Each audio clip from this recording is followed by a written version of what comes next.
Hello students, आप सभी का स्वागत है मेरे चैनल स्पाई एजुकेशन क्लासेस में।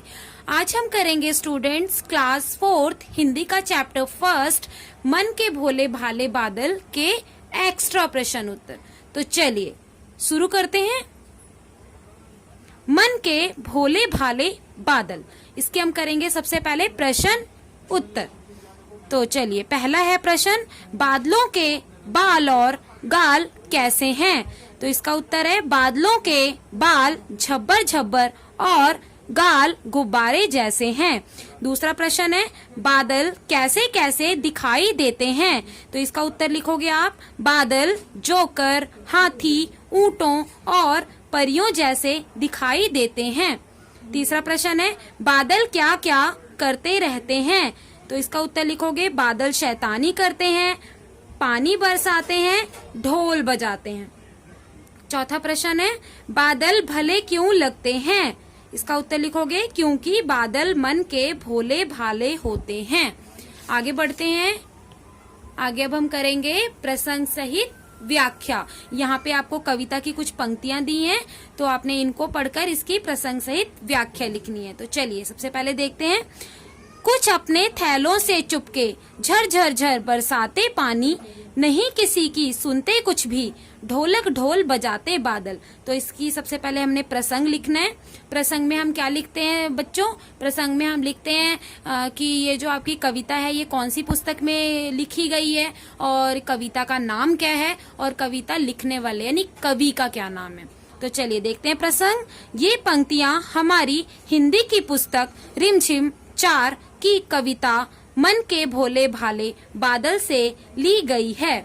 इसके कवि कल्पनाथ सिंह जी हैं। अब हम करेंगे इन पंक्तियों की व्याख्या। तो चलिए देखते हैं व्याख्या। अब यहाँ पे आपको जो इन पंक्तियों में लिखा गया है उसी की हम व्याख्या करेंगे। व्याख्या क्या होगी आपकी? बादल चुपके से अपने थैलों से पानी बरसाते हैं, वो किसी की सुनते भी नहीं है, बहुत तेज ढोल जैसी आवाज करते हैं।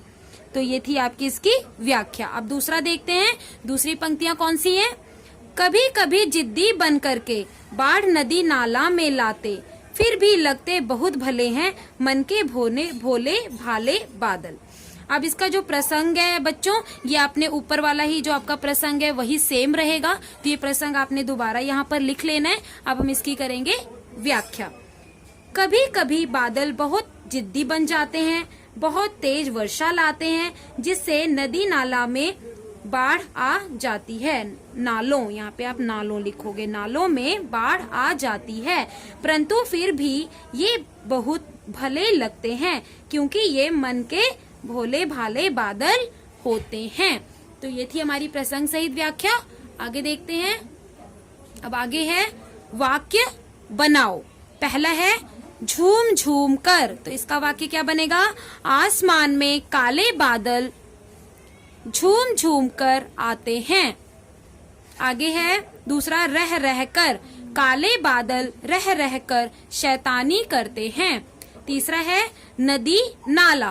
बादल जिद्दी बनकर नदी नालों में बाढ़ लाते हैं। चौथा है भोला भाला। बादल मन के भोले भाले होते हैं। इसके आगे है शुद्ध करके लिखो। इस कविता में जैसे आपको कुछ शब्द देखने को मिलेंगे, तो यहाँ पे हमने क्या किया, इसको गलत लिखा है, तो गलत को आपने ठीक करके कैसे लिखना है वो बताते हैं। जैसे गुब्बारा, इसको हम ठीक करके कैसे लिखेंगे? गुब्बारा। तोंद, तो यहाँ पे आधा न लगा है, तो इसको हम ठीक कैसे लिखेंगे? तोंद, ऊपर बिंदी लगेगी। कुबड़, कुबड़ में यहाँ पे छोटे ऊ की मात्रा है, परंतु इसमें क्या लगेगी? बड़े ऊ की मात्रा। कुबड़। तूफानी, यहाँ पे भी छोटे ऊ की मात्रा है, तो इसमें क्या लगेगी? बड़ी ऊ की मात्रा, यानी तूफानी। उसी प्रकार से यहाँ पे लिखा आसमान। आसमान तो कुछ होता नहीं है, कैसे लिखते हैं आसमान को? आसमान, यानी यहाँ पे आ की मात्रा भी लगेगी। यहाँ पे छोटा है तो यहाँ पे बड़ा आ लगेगा। इसके बाद है सून। तो यहाँ पे जो बिंदी लगी है फ्रेंड्स, ये सिर्फ बिंदी लगी है, जबकि इसमें क्या लगना था? चंद्र बिंदी। तो अब ये क्या बन जाएगा? सून। परियों। अब यहाँ पे परियों में र में छोटी की मात्रा लगनी थी, बड़ी की मात्रा नहीं लगेगी, तो क्या ऐसे लिखेंगे? परियों। बाढ़। अब यहाँ पे बिंदी नहीं लगी है, तो बिंदी नहीं लगी है तो ये गलत हो जाएगा, तो हम बाढ़ कैसे लिखेंगे? ऐसे, बाढ़।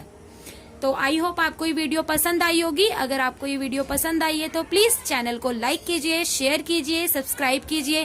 Thank you.